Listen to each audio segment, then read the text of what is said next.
BTR सान्थि सुक्तिनि उनाव गोजोना फैबाय, सान्थि जाबाय, क'क्राझारखौ गोजोननि नोगोर होननानै बुंबाय। खिन्थु क'क्राझार गोजोननि नोगोरावनो जेब्लायबो मानसि थैनायानो जोबा। सोर बुथारो सोर बुथारा। बिजेपि आरो इउपिपिएल एलायन्स सरकार जानानै दङ। दा नैबे एमपि बिसायख'थि बायखांबानो फैबाय थानाय 2025 मायथाइयाव बिथांमोनहा जिथु एलायन्स खौसे जानायखौ बिथांमोना बुखावसिगोन, आइसोलेट जासिगोन, पार्टिशन जासिगोन। जि बिटिआर एकर्डनि गेजेरजों बर' रावा बाव सेकेन्ड अफिसियेल लेंगुवेज जाबाय माबाय होनदों, बेफोर एकदम टटेलि नंखायथार। 50,000 सुबुं गौमाजों 3 फेब्रुवारि खालार खालि मोनसे मेल हाबाफारि बानजायनो थांगासिनो दङ। फैबाय थानाय 3 फेब्रुवारि खालार खालि क'क्राझार जिल्ला थिथागुरि ओनसोलनि जानागाव गेवलां गेलेग्रा फोथाराव 50,000 सुबुं गौमाजों मोनसे बिपिएफ दोलोनि मावफारिया जुथुमा हाबाफारि खुंनो थांगासिनो दङ। बै मेलाव क'क्राझार जिल्लानि सिङाव थानाय 6टा बिपिएफ ब्लकनि सिङाव थानाय बिपिएफ दोलोनि मावफारिया नोंथांमोनखौ 3 फेब्रुवारि खालार खालि फुंनि 11 रिंगायाव बयखौबो लैहोर लैहोर फैनानै बाहागो लाफैगोन होननानै मिजिंथिबाय। आरो बै मावफारिया जुथुमानि गाहाय आलासिया बिपिएफ दोलोनि आफादगिरि बा आगुनि बिटिसिनि गाहाय मावफुं सोद्रोमा हाग्रामा महिलारि बिथां। दा बैनि थाखायनो साफ्रोमबो 6टा समस्तिनि सिङाव थानाय गुबुन गुबुन बिपिएफ दोलोनि बिबानाव थानाय नोंथां बिबानगिरि नोंथांमोनखौ बै मेलाव लैहोर लैहोर फैनानै बाहागो लाफैगोन होननानै मिजिंथिहरबाय। मावफारिया बिथांमोननि 50,000 सुबुं गौमाजों बाव मोनसे सुबुं गौमा दिन्थिफुंनाय हाबाफारि, जि हाबाफारिखौ क'क्राझार जिल्ला थिथागुरि ओनसोलनि जानागाव गेवलां गेलेग्रा फोथाराव जोंहा फैबाय थानाय 3 फेब्रुवारि खालार खालि बेखौ बानजायनो थि खालामनाय जादों। आरो बै समाव साफ्रोमबो बे क'क्राझार जिल्लानि सिङाव थानाय 6टा ब्लकनि सिङाव थानाय बिपिएफ दोलोनि गुबुन गुबुन बिबानाव थानाय बिबानगिरि नोंथांमोनखौ बै जानागाव गेवलां गेलेग्रा फोथाराव नोंथांमोनखौ फुंनि 11 रिंगायाव बयखौबो बावहाय लैहोर लैहोर थांनानै बाहागो लाहैगोन होननानै मिजिंथिदों। मानोना फैबाय थानाय समाव जों बिपिएफ दोलोआ फिन खनसेनि थाखाय माब्रैहाय बिटिसिआव सरकाराव फैफिनगोन, बैनि माखासे बेवहाय गोबांथार सावरायनाय जागोन। आरो बै मेलनि गेजेरजोंनो बधय जोंनि एसे मोनथिनायाव 5 नं क'क्राझार लकसभा समस्तियाव सोर बिजाथिखौ फसंनाय जागोन, बै बिथांनि मुंखौ फोसावनाय जागोन बायदि जोङो खोनानो मोन्दों। दा बेनिखायनो फैबाय थानाय समाव फिन खनसेनि थाखाय जोङो बिटिसिआव 2025 मायथाइयाव बिपिएफ दोलोआ माब्रैहाय सरकाराव फैफिननांगौ, बैफोरनि माखासे प्लान पलिसिफोरखौ खालामनाय जागोन। आरो जों गमामायै जुदि दिनैनि समाव बिटिसिनि थासारिखौ जेरै दं एरै इन्टेक्टआव लाखिनोब्ला, बेजोंनो लोगोसे जिथु दानि सरकारनि गेजेरजों 6 शिड्युलनि नर्म्सफोरा भायलेट जानो हमदों। दिनै ट्राइबेल माहारिया जोङो जोंनि 6 शिड्युलावनो जोङो माखासे गावनि मोनथाय, गावनि मोननांगौ माखासे बायदि बायदि रोखोमनिफ्राय जोङो डिप्राइभ जानो गोनां जादों आरो जोङो नासयजाफिननो नागिरदों आरो मुगैजाफिनदों। दा बे बुब्लियाव बांसिनै साननो गोनां बिटिसिआ बर' हारिनि जोहोलाव जोहोलावजोफोरनि गावनि बेसेन गोसा सम आरो थै जिउ होनानै मोननाय बिटिसि। बिनिखायनो जोङो बर' हारिया दिनै बै समाव जेब्ला 1993आव बिएसि एकर्ड जादोंमोन, बैनि गेजेरजों जोंहा बर'फोरा बाव नबथि बा बिथा महरै सिमा बोजेननाय महरै थांनाय 1993 मायथाइयाव बिएसि गोरोबथा जादोंमोन। बैनि उनावहाय बे बिएसिजोंबो बर' हारिनि जिथु गांनाय उखैनायखौ सुफुंजोबनो हाया होननानै माखासे बर'नि जोहोलावजो बिथांमोनहा गावसोरनि बेसेन गोसा समखौ होनानै सरकारनि गेजेरजों नांसोमनानै थांनाय 2003 मायथाइयाव बेलटिनि सोमावसारनायजों आसाम सरकार, भारत सरकार आरो बेलटि दावहारु जोहोलावजोफोरनि गेजेराव मोनसे बिटिसि गोरोबथा जादोंमोन। बिटिसि गोरोबथानि गेजेरजों बिथांमोनहा माखासे पावार एन्ड फांसनफोरखौ मोनबोफादोंमोन आरो बे बिटिसिआव गावहानो सोरजिनो हानाय माखासे आयेन कानुन दंमोन। दा बेवहाय बेखौ बुंनो थाङोब्ला बेयो मोनसे फिसा स्टेट बायदियानोमोन। फैयै फैयै 2020 मायथाइनि 27 जानुवारि खालारखालि जेब्ला एनडिएफबिनि मोनब्रै फेक्सन इउबिपिअ आबसु भारत सरकार आसाम सरकार बिथांमोनहा बे गोरोबथाखौ खालामदों। बैनि उननिफ्रायनो दिनै बर'फोरा मोनखानाय बा बिटिसिआ मोनखानाय माखासे पावार एन्ड फांसनफोरखौ दिनैनि सोलिफु समनि बिटिसि सरकारा दिनै आसाम सरकारनो माखासे डिपार्टमेन्टफोरखौ हरफिनदों। लेन्ड रेभिनिउ, फरेस्ट, ट्रान्सपर्ट बेबायदिनो बायदि बायदि 16टा डिपार्टमेन्टखौ बिथांमोनहा आसाम सरकारनो हरफिनदों। जायनि फलाव दिनै बिटिसिआव जेरैबायदि जौगानांगौमोन बेबायदि जौगानाया जायाखै, बा दिनैनि सरकारा बिटिसिखौ जेरैबायदि साबसिननिफ्राय हामसिन जौगासार बिथिंजों खामानि मावनांगौमोन बैफोरखौ मावनायाव फेलें जानो गोनां जादों। बेजोंनो लोगोसे दिनै बर'फोरा मोनसे समाव बिदा बायदि बा मोनसे गारजेन बायदि गुबुन हारिफोरखौ बिथांमोनहा अननायजों सिबिनायजों बेबायदि आलो गोजोनै संसार जाबोदोंमोन। नाथाय दिनैनि दिनाव बर' जायगायावनो बर' रायजो राजाफोरा दिनै थांनाय 2020 मायथाइनि 27 जानुवारि खालारनि बिटिआर गोजोन गोरोबथा जानायनि उननिफ्रायनो बर' हारियाव माखासे मालायजों मुगैजानाय, नेवसिजानाय, गादब जानाय थासारिया सोमजिफिनदों।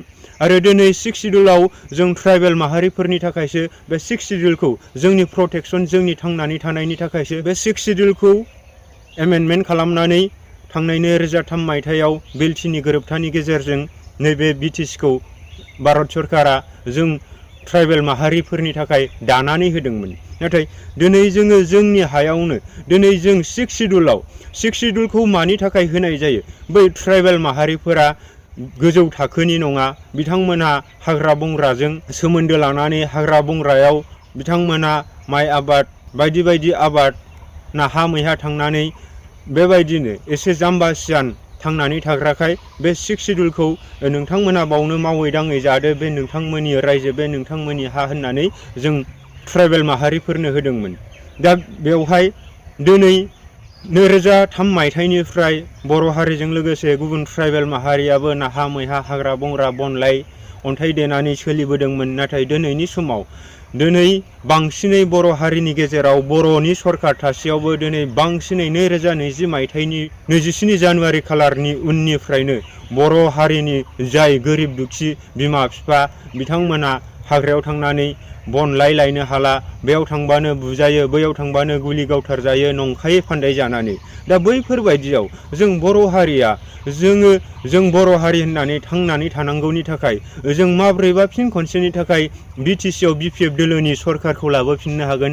बैफोरनि थाखाय जोङो नैबे फैबाय थानाय एमपि बिसायख'थि सोलिफु समनि 2024 मायथाइयाव जानो गोनां एमपि बिसायख'थियाव जों बिपिएफ दोलोखौनो जों बयबो सापर्ट खालामनांगोन। সমগ্ৰ বিটিসি বাকীসকলে অনাগত যিটো এমপি নিৰ্বাচন আহি আছে ইটো সময়ত সকলো বিটিসি নাগৰিকসকলে যাতে বিপিএফ দলৰ যোনে এমপি প্ৰাৰ্থী টিকেট নাপাওক কিয় তাকে নাঙলৰ চিনত ভোট দি আমি জয়যুক্ত কৰাই দিব লাগিব। তেতিয়াহে আমি যেনেকৈ পৰৱৰ্তী সময়ত ক'বলৈ গ'লে 2003 পৰা যেনেকৈ আমি সমিল মিলে ইয়াত জীয়াই আহিছিল বা আমি বকবাদ কৰি আহিছিল, ঠিক তেনে পৰিৱেশখন পাবলৈ হ'লে আমি অনাগত এমপি নিৰ্বাচন ইটো চলি থকা বছৰৰ যিটো মাৰ্চ এপ্ৰিল মাহত এমপি নিৰ্বাচন হ'বলৈ গৈ আছোঁ বা নিৰ্বাচিত হ'বলৈ গৈ আছোঁ, এই এমপি নিৰ্বাচনত বিপিএফ দলৰ পৰা এমপি যোনে প্ৰাৰ্থী নাপাওক কিয় তাকে আমি দিল্লীলৈ পঠাব লাগিব। তাৰ পাছতে অনাগত 2025 চনত যিটো বিটিসি কাউন্সিল ইলেকশ্যন হ'ব তেতিয়া আমি বিপিএফ দলৰ পৰা 40টা সমষ্টিত যোনকেইটা 40টা কেণ্ডিডেটে বিপিএফৰ টিকেট নাপাওক কিয় তেখেত প্ৰাৰ্থীসকলক আমি নাঙলৰ চিনত ভোট দি জয়যুক্ত কৰি পুনৰবাৰৰ কাৰণে বিপিএফ দলকে বিটিসি চৰকাৰৰ আসনত বহাব লাগিব। তেতিয়াহে আমি যোৱা দিনবোৰত কেনেকৈ আমি মিলা প্ৰীতিকে আমি বকবাদ কৰি আহিছিলে ঠিক এইটো পৰিৱেশখন পাবলৈ হ'লে আমি চবে নাঙলৰ চিনত ভোট দি আমি জয়যুক্ত কৰিব লাগিব।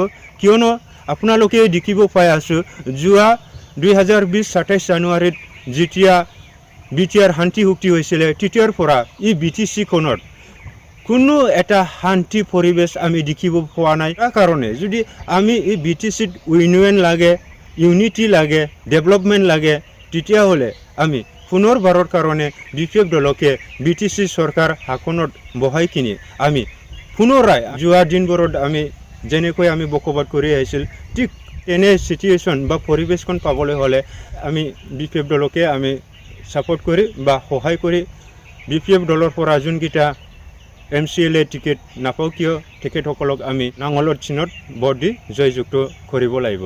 এইটোকে মই আপোনালোকৰ কাকত অনুৰোধ কৰিছে। আৰু আহি থকা 3 ফেব্ৰুৱাৰীত যিটো বিপিএফ দলৰ 6টা ব্লগৰ অধীনত যোনকেইটা সৰু ডাঙৰ কিবা এটা পদপলি দায়িত্ব লৈ বিপিএফ দলক পুনৰাই সক্ৰিয় কৰিবলৈ কাম কৰি আছে তেখেতসকলে যাতে আহি থকা ফেব্ৰুৱাৰী 3 তাৰিখে কোকৰাঝাৰ জিলা তিতাগুৰি অঞ্চলৰ জানাগাঁও খেলপথাৰত আহি কিনি আপোনালোকে সহায় সহযোগ কৰিব আৰু ই মেলখন সাকসেস কৰাত আপোনালোকৰ পৰা সহায় পাম বুলি আমি আশা কৰিছো। दा बे समाव आं बेखौनो बुंगोन दिनै बिटिसिआव फिन आरो खनसेनि थाखाय जौगासार गोजोन आरो खौसेथिखौ हास्थायोब्ला जों बिपिएफ दोलोखौनो जोङो सहाय आरो मदद खालामनांगोन।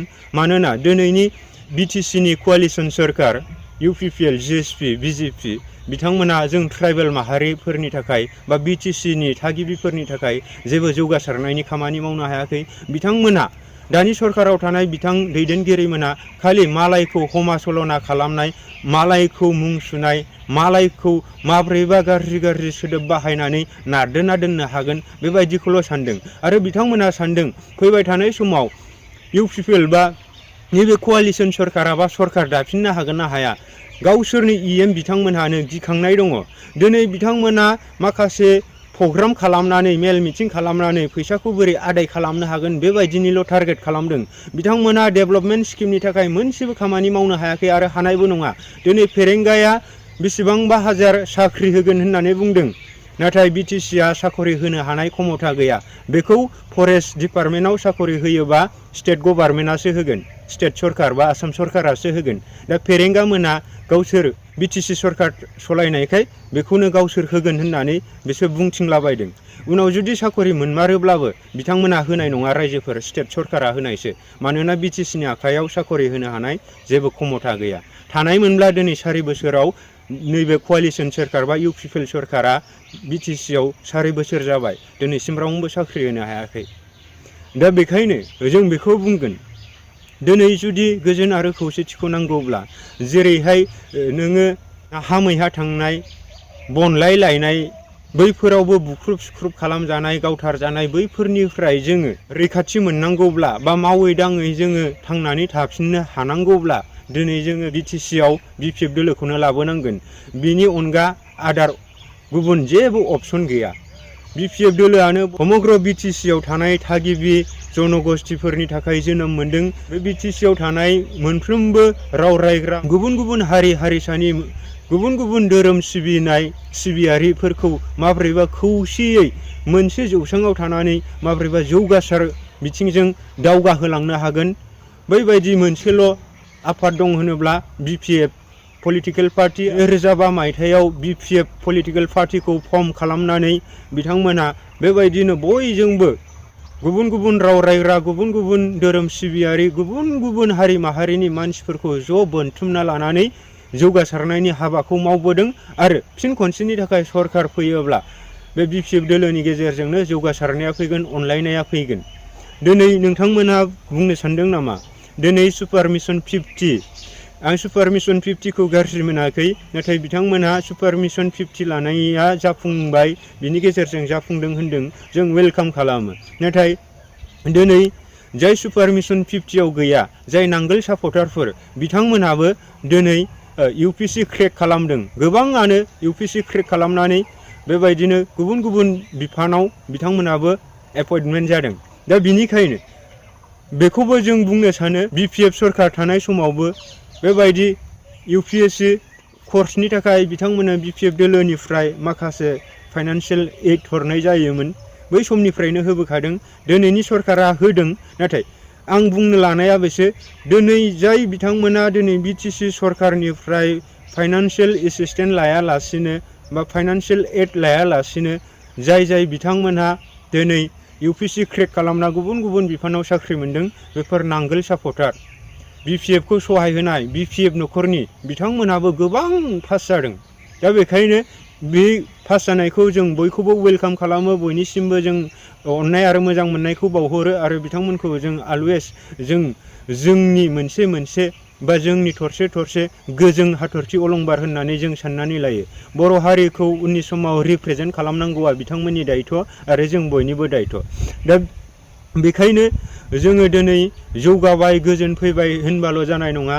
दिनै जोङो गोजोना गमामायैनो जोंनियाव फैदोंब्ला दैलिक दिने मानो बेबायदि सोरबा गावथारजानाय थारखुमा जानाय सिखाव आबि जाबि जोबनोनो गैया, काहिनियानो काहिनि। खिन्थु बिथांमोननि दैदेनगिरिफोरा मा बुङो, मोनफ्रोमबो मेल मिथिङावनो बिटिआर सान्थि सुक्तिनि उनाव गोजोना फैबाय, सान्थि जाबाय, क'क्राझारखौ गोजोननि नोगोर होननानै बुंबाय। खिन्थु क'क्राझार गोजोननि नोगोरावनो जेब्लायबो मानसि थैनायानो जोबा, सोर बुथारो सोर बुथारा, बबेनिफ्राय थैखुमाना थायो, सिखाव दाखाइट जेबो जोबनो गैया।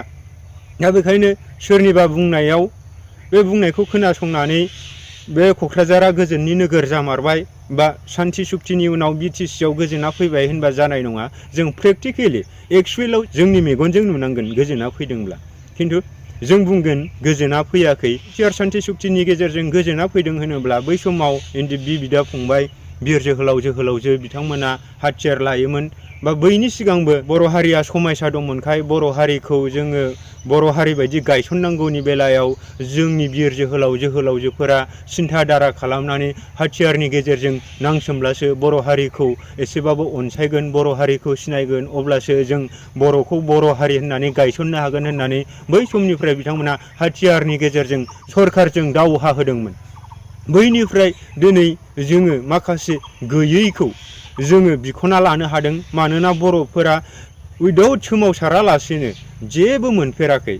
बिथांमोना सोमावसारनायनि गेजेरजोंसो सिगां BSc मोन्दों, BTC मोन्दों, दा BTR मोन्दों आरो बै समावबो देबनागिरि स्क्रिप्टनि थाखायबो सोमावसारनांदों। सोमावसारनायनि गेजेरजोंसो बेफोर जाबोदों आरो दिनै BTC एकर्डनि गेजेरजोंसो जिथु बर' रावाबो भारतनि लेंगुवेज महरै 8th सिडुलाव हाबनायखायसो दिनै बे जोंनि बर' रावा भारतनि मोनसे राव हिसाबै गनायथि मोन्दों।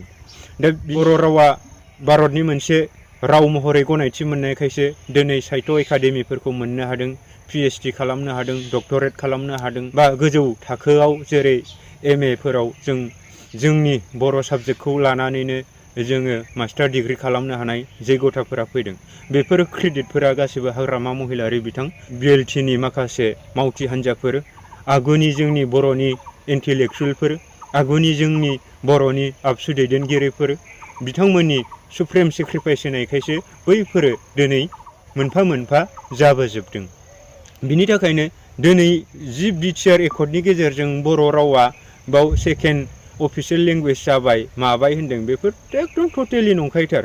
गोदो रुपनाथ ब्रह्म मन्थ्रिमोननि समावनो मावनानै गालांखानाय बेफोरो। दा बिनि थाखायनो जों बे समाव बेखौ बुंबाय, साफ्रोमबो बे क'क्राझार जिल्लानि 6टा BPF ब्लक अफिसनि सिङाव थानाय गुबुन गुबुन प्राइमारियाव थानाय सोरबा आफादगिरि नेहाथारि मेम्बार गासैबो नोंथांमोना जाहाथे 3 फेब्रुवारि खालार खालि क'क्राझार थिथागुरि ओनसोलनि जानागाव गेवलां गेलेग्रा फोथाराव फुंनि 11 रिंगायाव नोंथांमोनखौ लैहोर फैनानै बाहागो लाफैगोन होननानै मिजिंथिहरनायजों खुलुमहरबाय। एसेनोसै। उननि समाव जोङो BPF दोलोखौ फिन खनसेनि थाखाय बे BTC सरखाराव जोङो फज'नांगोन, अब्लासो जोंनि बर' हारिजों लोगोसे गुबुन गुबुन हारि माहारिनि राव रायग्रा सुबुंफोराबो जौगासारनायाव मदद आरो हेफाजाब मोनगोन। आदारवाइज दानि सरकारा जेबो मावा। आं बेखौबो बुंनानै दोनखागोन, दिनै UPPLआ बर'नि मोनसे पलिटिकेल पार्टि होननानै गनायोब्लाबो, दिनै UPPLआ बर'नि मोनसे पलिटिकेल पार्टि होननानै गनायजाब्लाबो बा गनायनांगौब्लाबो दिनै बिथांमोनहा MP बिसायख'थिसिमल' BJP आरो UPPL एलायन्स सरकार जानानै दङ। दा नैबे MP बिसायख'थि बायखांबानो फैबाय थानाय 2025 मायथाइयाव बिथांमोनहा जिथु एलायन्स खौसे जानायखौ बिथांमोना बुखावसिगोन, आइसोलेट जासिगोन, पार्टिशन जासिगोन। गाव गाबागाव जासिगोन इउपिपिएलआ इउपिपिएल बिजेपिआ बिजेपि जेब्ला बिथांमोना गाव गाबागाव जायो अब्ला बिजेपिनिफ्रायबो 40टा समस्तियाव 40 जन केन्डिडेट होगोन इउपिपिएलनिफ्रायबो 40टा कनस्टिटुएन्सियाव 40टा केन्डिडेट होगोन अब्ला मा जानो बा इउपिपिएलआ हाया मोनोब्ला बिजेपिनो ज' फानजोबगोनदां जेब्ला बिजेपिआ फैबाय बे बिटिसिआव अब्ला बे जोंनि नैबे हालामनि थाखाय बिथांमोना खोथा साननाय नङा मानोना बिथांमोना नेशनेल पार्टिया जोंनि बेबायदि फिसा फिसौ हालाम ओनसोलनि थाखाय बिथांमोना प्लान पलिसि खालामा बिथांमोना समग्र भारतखौ लानानै बिथांमोना प्लान पलिसि खालामो अब्ला नोंनि बे फिसा ओनसोलखौ रिजनखौ बा एरियाखौ बा काउन्सिलखौ बिथांमोना नायनायनि सम गैया बिनि थाखायनो जों मा होनदों जोङो जोंनि ओनसोल जोंनि हालाम जोंनि काउन्सिल बेफोरखौ जोङो हमथानांगौनि दायथ'आ दिनै बिपिएफ पलिटिकेल आरो बिपिएफ पलिटिकेल पार्टियाल' सुबुं अनसुला बिथांमोना अराय सम बयखौबो सहाय आरो मदद खालामनो मोजां मोनो जों प्रेक्टिकेलि मोनदांनाय दिनै बिथांमोननि गोसो गोरबो जोबोद दै बायदि गोजों बिथांमोना खोथाखौ खम बुंनो हागौ खिन्थु अननायाव बिथांमोना गोसो गोरबोजों बिथांमोना सोरखौबा अननांगौबा अनो खोथाखौ खम बुङो आरो जै बिथांमोना कमिटमेन्ट होबाय जै खोथा होबाय रादाय होबाय मावनानै होखायो माब्लाबाबो ओरैनो मावफुङालासिनो बिथांमोनहा खोथाल' होफ्लाया दिनैनि सरकारा खोथाल' होयो जेबो मावा दा बेखायनो आं बेखिनिखौ बुंबाय সকলো বিপিএফক সহায় কৰা সাপোর্ট কৰা বা বিপিএফ দলক ভাল পোৱা সকলো ব্যক্তিলৈ ইটো মুহূৰ্তত মই ইটোকে ক'ব খোজো যাতে বিপিএফ দলক অনাগত যিবোৰ নিৰ্বাচন আহিব এই নিৰ্বাচনবোৰত যাতে যেনো প্ৰাৰ্থী নহয় কিয় তেখেতসকলক নাঙলৰ চিনত ভোট দি জয়যুক্ত কৰিব বুলি মই আশা ৰাখিলোঁ ধন্যবাদ।